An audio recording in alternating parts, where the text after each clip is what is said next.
தமிழ்நாடு பாஜக இன்னைக்கு ஒரு வீடியோ வெளியிட்டிருக்காங்க. அது சிறப்பு வாக்காளர் பட்டியல் திருத்தம் என்றால் என்ன அப்படின்னு அந்த வீடியோவுக்கு சொல்லி அந்த வீடியோ போட்டிருக்காங்க. எனக்கு தெரிஞ்சு அவ்வளவும் தப்பு தப்பாக முழு விவரங்கள் இல்லாமல் வந்திருக்கக்கூடிய பொய்களை விதைக்கக்கூடிய ஒரு வீடியோ அது. அந்த வீடியோ இப்படியா என்ன குமாரண்ணே, பேப்பர்ல பார்த்தா ஒரே வாக்காளர் பட்டியல் சிறப்பு திருத்தம்னு நியூஸா வருது. நம்ம வீட்டுக்கு கூட ஆபீசர்ஸ் வந்துட்டு போனாங்க. என்ன இது திடீர்னு இந்த வேலையெல்லாம்? இது திடீர்னு ஆரம்பிச்சது இல்ல ரவி, ரொம்ப முக்கியமான வேலை இது. இப்படி ஆரம்பிக்கிறார். யார் வீட்டுக்காவது தமிழ்நாட்டில் ஆஃபீஸர்ஸ் வந்துட்டு போயிட்டாங்களா? நவம்பர் 4ஆம் தேதியிலேருந்து தான் ஆரம்பிக்கிறேன்னு சொல்கிறாங்க. இதுக்கு முன்னால் வாக்காளர் பட்டியல் திருத்தம் நடக்கவே இல்லையா? ஆனால் அவங்க ஏதோ இந்தியாவிலேயே இதுதான் முதல் நடந்தது மாதிரி இப்படி ஒரு கதை விடுறாங்க. அடுத்தவங்க என்ன சொல்கிறாங்க, இந்த வேலையெல்லாம் இது திடீர்னு ஆரம்பிச்சது இல்ல ரவி, ரொம்ப முக்கியமான வேலை இது. யோசிச்சு பாரு, நம்ம தெருவில் இருந்த முத்துசாமி தாத்தா போன வருஷம் தவறிட்டாரு. ஆனா அவரோட பேரு இன்னும் லிஸ்ட்ல இருக்கலாம் இல்லையா? ஆமாண்ணே, நீங்க சொல்றது கரெக்ட் தான். எங்க பக்கத்து வீட்டுல இருந்தவங்க கூட போன மாசம் சென்னைக்கு மாறிட்டாங்க. அவங்க ஓட்டு இன்னும் இங்க தானே இருக்கும். கரெக்டா. ஏதோ வாக்காளர் தீவிர சிறப்பு திருத்தம் வரும்போது மட்டும்தான் வாக்காளர் பட்டியலில் மாற்றங்கள் வருவது மாதிரி இது பிரச்சாரம் பண்ணுது. உண்மை அதுவா? அப்படின்னா சிறப்பு வாக்காளர் திருத்தம் இதுக்கு முன்னால் எப்போ நடந்தது? 2002லையும் 2004லையும் நடந்தது. ஏன் 2 கட்டமாக? தமிழ்நாட்டிலேயே கூட 2 கட்டமாக தான் நடந்தது. இப்போ சொல்லும்போது கூட அவங்க சொல்கிறாங்க 2004க்கு முன்னால் உங்கள் பேர் இருந்ததுன்னா அந்த லிஸ்ட்டை மட்டும் கொடுத்துட்டிங்கன்னா போதும்னு சொல்கிறாங்க. அப்போது இந்த 21 வருஷம் அல்லது 23 வருஷத்தில் வாக்காளர் திருத்தமே நடக்கலையா? ஒவ்வொரு நாளுமே நடக்கும். இப்போ எனக்கு இன்றைக்கி 18 வயசாகிடுச்சுன்னா நான் இன்றைக்கி அப்ளை பண்ணலாம். அப்படியே நான் அப்ளை பண்ணலைன்னு வச்சுக்கோங்க, ஒவ்வொரு ஆண்டும் அந்த ஆண்டு ஜனவரி 1ஆம் தேதியை அடிப்படையாக கொண்டு 18 வயதான அத்துணை பேரையும் இதில் திருத்துறதுக்கான ஏற்பாடு இருக்குது. மூணாவது சிறப்பு சுருக்க திருத்தம்னு ஒன்று சொல்லுவாங்க. அது எப்போதெல்லாம் தேர்தல் வருதோ, அது எந்த தேர்தல் வந்தாலும் சரி, அதாவது நீங்கள் 5 வருஷத்தில் ஒரு நாடாளுமன்ற தேர்தல், ஒரு சட்டமன்ற தேர்தல், ஒரு உள்ளாட்சி தேர்தல்னு வந்தால் அதுக்கு முன்னால் 1 மாதம் இந்த பணி என்பது நடந்துக்கிட்டே இருக்கும். செத்து போனவங்கள்லாம் இருப்பாங்க, டிரான்ஸ்ஃபர் ஆகி போனவங்கள்லாம் மாற்றாமலே இருக்காங்க. அப்படிங்கிறது இங்கேயும் அங்கேயுமா இருக்கிற விஷயம். அது கட்டாயம் சரிப்படுத்தணும். ஆனால் அது சிறப்பு திருத்தத்தின் மூலமாகத்தான் சாத்தியம் என்று சொல்வது சரியல்ல. இந்த சிறப்பு திருத்தம் என்பது இதுக்கு முன்னால் நடந்த போதெல்லாம் 2 வருட காலம் நடந்திருக்கு.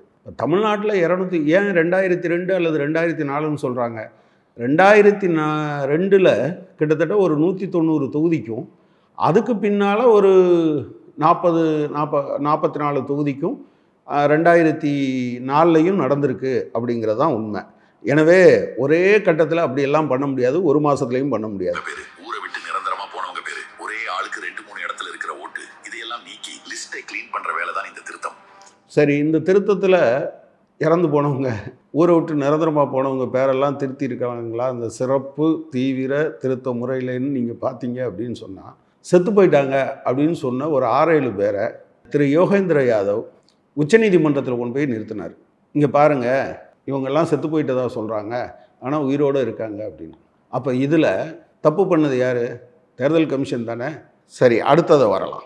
சிம்பிளா சொல்லணும்னா போலி ஓட்டை நீக்குறாங்க. போலி ஓட்டா? அதனால் இது போலி ஓட்டு இல்லை, இது தவறாக இடம்பெற்றிருப்பது. போலி ஓட்டுனா என்ன தெரியுமா? பாஜக பண்ணது. பாஜக என்ன பண்ணாங்கன்னு பார்த்தீங்கன்னா, தேர்தல் கமிஷன் மூலமாக ஒரு வீட்டுக்கு 0ன்னு நம்பர் கொடுத்து அதில் 64 பேரை வச்சுருக்காது. இப்போது அவங்க ஃபைனல் லிஸ்ட்டு வெளியிட்ட பிறகு ரிப்போர்ட்டர்ஸ் கலெக்டிவ் சொல்லியிருக்கிறபடி என்ன பண்ணியிருக்காங்கன்னா, 865 ஓட்டு ஒரு வீட்டில் இருக்கிறதாக, அதாவது வெவ்வேறு ஜாதி வெவ்வேறு மதத்தை சார்ந்தவர்கள் இருக்கிறதா வச்சுருக்காங்கல்ல, இல்லாத ஒரு ஆளு பேரில் வச்சுருக்குது. அதுதான் போலி ஓட்டு. இது என்னென்னா தவறாக நீக்கப்படாமலோ சேர்த்தோ இருக்கிறது தான் இது. எனவே போலி ஓட்டுன்னு சொல்கிறது எலெக்ஷன் கமிஷன் மூலமாக பாஜக சேர்த்த ஓட்டு தான். என்ன பெரிய பிரச்சனை வந்துட போகுது? பெரிய பிரச்சனை இருக்கு ரவி. சம்பந்தமே இல்லாத ஓட்டுங்க ஒரு எலெக்ஷன் ரிசல்ட்டே மாத்திடும். நேர்மையானவங்க ஜெயிக்கிறதுக்கு பதிலாக ஏமாத்தி ஜெயிக்கிறதுக்கு இது ஒரு சான்ஸ் கொடுத்துரும். அப்படி பார்த்தா நம்ம ஓட்டோட மதிப்பு குறையுது தானே. இது நம்ம ஜனநாயகத்துக்கே ஆபத்து. நீங்க சொல்றதுல ஒரு இப்போ பாருங்கள், அவங்க என்ன சொல்கிறாங்க, இப்படி பண்ணதுனால தப்பான ஆட்கள் வந்துடுவாங்க, ஜெயிச்சிருவாங்க. நான் என்ன கேட்குறேன்னா, இப்போ 2024 நடந்ததில் நாடாளுமன்ற தேர்தல், அது தவறான ஆட்களை தேர்ந்தெடுத்திருக்கா? 240 பிஜேபிக்காரங்களும் தவறானவங்களா? இதெல்லாம் இதுவரை நீக்கப்படாமல் இருந்ததா? வாரணாசி தொகுதியில் 6 சுற்றோ 7 சுற்றோ நரேந்திர மோடி அவர்கள் பின்தங்கி இருந்ததா வந்ததில்லை. அப்போ தவறான வாக்குகளின் அடிப்படையில் அவர் பின்தங்கி இருந்தாரா, இல்லை தவறான வாக்குகளின் அடிப்படையில் அவர் வெற்றி பெற்றாரா? அப்போ ஒட்டுமொத்த நாடாளுமன்றத்தையும் கலைக்கணும்னு சொல்லுவாங்களா? என்ன இது இந்த மாதிரியான பிரச்சாரத்தை பண்ணுறது? நியாயம் இருக்கும். தகுதியானவங்களுக்கு மட்டும்தான் ஓட்டு இருக்கணும். ஆமா செல்வி, இது ஏதோ நம்ம தமிழ்நாட்டில் மட்டும் நடக்கிற விஷயம் இல்லை. நாடு முழுக்க இந்த சுத்தப்படுத்தும் பணி நடந்திருக்கு. உதாரணத்துக்கு சமீபத்தில் சட்டமன்ற தேர்தல் நடக்க இருக்க பீகார்ல நடத்தப்பட்ட சிறப்பு வாக்காளர் திருத்தத்தில் சுமார் 65 லட்சம் தகுதியற்ற போலி வாக்காளர்கள் நீக்கப்பட்டிருக்காங்க. இப்போ இவங்க சொல்கிறாங்க இது நாடு முழுவதும் நடந்திருக்கு, இப்போ சமீபத்தில் பீகாரில் நடந்திருக்குன்னா அது ஏதோ நரேந்திர மோடி வந்த பிறகுலாம் நடக்கலை.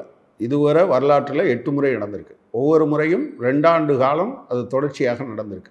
ஒரே மாநிலத்தில் கூட 1 வருஷத்துக்கு மேலேயும் நடந்திருக்கு. இப்படி 1 மாத காலத்தில் நடக்கல. அப்புறம் 65 லட்சம் போலி வாக்காளர்களை நீக்கிட்டாங்கன்னா அப்புறம் புது வாக்காளர்கள் அந்த 65 லட்சத்தில் திரும்ப இப்போ எத்தனை லட்சத்தை அடிஷனலாக சேர்த்துருக்காங்க?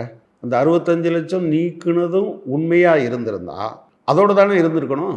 அடுத்து கேளுங்க. அப்போ இந்த சிறப்பு வாக்காளர் திருத்தத்துல நம்ம ஓட்டெல்லாம் நீக்கிடுவாங்கன்னு முதல்வர் ஸ்டாலின் பயமுறுத்துறாரு, அது உண்மையா? அதுதான் தப்பான பிரச்சாரம். யாருடைய உண்மையான ஓட்டையும் நீக்க மாட்டாங்க. முதல்ல அதிகாரிங்க வீடு வீடா வந்து சரி பார்ப்பாங்க. அப்புறம் ஒரு வரைவு வாக்காளர் பட்டியல் வெளியிடுவாங்க. நம்ம பேர் விவரம் எல்லாம் சரியா இருக்கான்னு நம்ம சரி பார்த்துக்கலாம். இப்படி போலி வாக்காளர்கள் நீக்கிட்டா எங்கதனோட கட்சிக்கு ஓட்டு குறைஞ்சிருமோ? பிஜேபி வீடியோவில் அவங்க சொல்கிறது என்ன சொல்கிறாங்க? இப்படி நீக்கிட்டால் வரைவு வாக்காளர் பட்டியல் வெளியிடுவாங்க. அந்த வாக்காளர் பட்டியலில் நம்ம பேர் இருக்கான்னு பார்த்துக்கலாம். மற்றவங்க பேர் தப்பாக இருந்திருந்தால் நம்ம சொல்லலாம். சரி, நான் என்ன கேட்குறேன் அப்படின்னா, அப்போனா அந்த வரைவு வாக்காளர் பட்டியலை எல்லாரும் பார்க்குறது மாதிரி வைக்கணும்ல. பீகாரில் என்ன பண்ணாங்க? வெப்சைட்டில் போட்டேன்னு சொன்னாங்க. வெப்சைட்லேயும் என்ன பண்ணாங்க? மிஷின் ரீடபிள் ஃபார்மேட்டில் வைக்கலை. ஆனால் அதை கூட வெளியிடுறதுக்கு அவங்க தயாராக இல்லை. நீக்கினவங்களை என்ன காரணத்துக்காக நீக்கினீங்க அப்படிங்கிறத வெளியிடுங்கன்னு சொன்னாங்க. அவங்க வெளியிட முடியாதுன்னு சொன்னாங்க. அப்போது நீக்கினவங்க பேரையும் காரணத்தையும் வெளியிடுங்கன்னு உச்சநீதிமன்றம் சொன்ன பிறகு தான் செஞ்சாங்களே தவிர ஆரம்பத்தில் அதை செய்யலை. அதே போல் ஆதாரம் சேர்க்கணும்னு சொல்கிறத ப்ராசஸ் ஆரம்பித்து 77 நாள் கழித்த பிறகு உச்சநீதிமன்றம் 4 முறை சொன்ன பிறகு தான் செஞ்சாங்க. இப்படி ஒவ்வொன்றுக்கும் போராட வேண்டியிருந்தது. பதட்டப்பட்டு அப்படி பேசுகிறாரு முதல்வர் ஸ்டாலின். இது ஒரு அரசியல் கட்சிக்கு சாதகமான விஷயமோ பாதகமான விஷயமோ இல்லை. இந்திய ஜனநாயகத்தோட நேர்மையை பாதுகாக்கிற ஒரு பொதுவான நடவடிக்கை. நாம் எல்லாரும் இதுக்கு முழு ஒத்துழைப்பு கொடுக்கணும். இதுவரை நடந்த தேர்தல் இது எல்லாத்துக்கும் எல்லாரும் ஒத்துழைப்பு கொடுத்துருக்கோம். இதுவரை யாராவது சாதாரணமாக நடந்திருக்க இந்த திருத்தங்களை கொஸ்டின் பண்ணி தமிழ்நாட்டில் இருக்கக்கூடிய எந்த கட்சியாவது கேட்டிருக்கா? ஏன் இந்த முறை இப்படி சொல்கிறோம்? இந்த சிறப்பு திருத்தத்தின் போது உரிய இப்போ உதாரணமாக அவங்க சொல்கிறாங்க, தேர்தல் ஆணையம் 3 விஷயத்த சொல்லுச்சு. தகுதியான யாரும் விட்டு போகக்கூடாது, தகுதியற்ற ஒருவர் கூட அதில் சேரக்கூடாதுன்னு. இந்த தகுதியற்ற ஒருவருங்கிறது வெளிநாட்டை சேர்ந்தவரும் தகுதியற்றவர் தான், ஏன்னா இந்திய குடிமகனா. ஆனால் அதை தனியாக தேர்தல் ஆணையம் சொல்லிச்சு, வெளிநாட்டுக்காரங்களும் இருக்கக்கூடாதுன்னு. ஆனால் என்ன தெரியுமா, இதெல்லாம் பிரச்சாரமாக பண்ணாங்களே தவிர அவங்க அஃபிடவிட்டில் அந்த வார்த்தையை போடலை. ஆரம்பத்தில் அப்படி கசிய விட்டாங்க. 35,000 பேர் வரை பீகாரில் இருக்காங்க. 35,000 பேர் இல்லை, 3,500 பேர் இல்லை, 350 பேர் இல்லை, 35 பேர் இல்லை, 3 பேரை கூட இதுவரை தேர்தல் ஆணையம் இவர் வெளிநாட்டவர், இவருடைய பேர் வாக்காளர் பட்டியலில் இருந்ததுன்னு காமிக்கலை. எனவே நாங்கள் முற்றிலும் தோற்று போவோம், தமிழ்நாட்டில் கால் ஊன்ற முடியாது என்பதை புரிந்து கொண்ட பாஜக இந்த சிறப்பு தீவிர வாக்காளர் சேர்ப்பின் மூலம் போலி வாக்காளர்களை சேர்த்து 0 நம்பர் போட்டு அதில் 65 பேரை சேர்த்து, இப்போ நீங்கள் உங்களுக்கு தெரியும் அவங்க 14.32 லட்சம் பேர் 3.5 லட்சம் பேர் என்னன்னா அவங்க 2 எபிக் கார்டு வச்சுருக்காங்க. அவங்க ஓட்டர் இது வெவ்வேறு இடத்துல இருக்குது. வயசு மட்டும்தான் 0லேருந்து 5 வேறுபடுது. அதில் 1,32,000 வாக்காளர்களுக்கு பேர், உறவினர் பேர், வயசு எல்லாம் ஒன்றா இருக்குது. ஆனால் 2 இடத்துல ஓட்டு இருக்குது. இது நான் சொல்கிறது எதில் ஃபைனல் லிஸ்ட்டில் இருக்கிறத சொல்கிறேன். இது எப்படி அதை க்ளீன் பண்ணதாக இருக்கும்? உண்மையில் நல்லா நடக்கிற தேர்தலை மோசடியாக தாங்கள் வெற்றி பெறுவதற்கு வாய்ப்பு இருக்குன்னு பாஜக நினைக்குது. அதனால தான் அது இந்த வேலையை இந்த மாநிலங்களில் பண்ணணும்னு நினச்சிருக்கு. அவங்களுக்கு பீகார் மாதிரி இருக்காது தமிழ்நாடு, உத்தரப்பிரதேசம் மாதிரி இருக்காது தமிழ்நாடு கட்டாயம் அநீதிகளுக்கு எதிராக போராடும். எனவே இந்த தவறுகளை தடுத்து நிறுத்தும், அதை சரியாக பண்ணுறதுக்கான போராட்டத்தை நம்ம நடத்துகிறோம். இன்னொன்று நான் கடைசியாக சொல்ல விரும்புகிறது, அவங்க ஆரம்பத்தில் ஆரம்பித்தது தான். ஏதோ ஆஃபீஸர்ஸ் எல்லாம் இப்போவே வீட்டுக்கு போகிறாங்கன்னா, யாருமே போகாத போது போகிறாங்கன்னா இவங்க எதுவும் சேர்க்குறாங்களோங்கிற சந்தேகம் கூட நமக்கு வருது. இப்படியெல்லாம் செய்வாங்களான்னு யோசிக்காதீங்க. பாஜக இந்த மாதிரி செய்வதன் மூலம் நிறையா வெற்றி பெற்றிருக்கு. நன்றி.